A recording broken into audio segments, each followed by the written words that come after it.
આગળ વાત કરીએ રાજ્યમાં એક સાથે 8086 વકીલોની કેન્દ્ર સરકારે નોટરી તરીકે નિમણૂક કરી છે। પ્રથમવાર 8000થી વધુ વકીલોની આ નોટરી તરીકે નિમણૂક થઈ છે। બાર કાઉન્સિલના ચેરમેન જે પટેલે સરકારનો આભાર માન્યો છે। તો પ્રથમ વખત આટલી મોટી સંખ્યામાં હાલ નિમણૂક કરવામાં આવી છે। 8086 વકીલોની નોટરી તરીકે નિમણૂક કરવામાં આવી છે।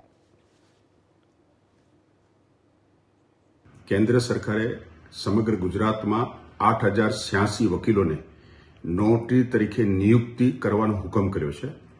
સમગ્ર ગુજરાતમાં અને એના ઇતિહાસમાં પહેલી ઘટના છે કે એક સાથે આવડી મોટી સંખ્યામાં સમગ્ર ગુજરાતમાંથી 8086 વકીલોને નોટરી બનાવવાનો હુકમ કર્યો હોય।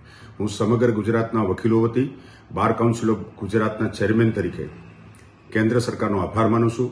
પ્રધાનમંત્રી નરેન્દ્રભાઈ મોદી સાહેબનો આભાર માનું છું। ગૃહમંત્રી અને સહકાર મંત્રી શ્રી અમિતભાઈ શાહ સાહેબનો આભાર હું સમગ્ર ગુજરાતના વકીલો અને નોટરીઓ વતી માનું છું।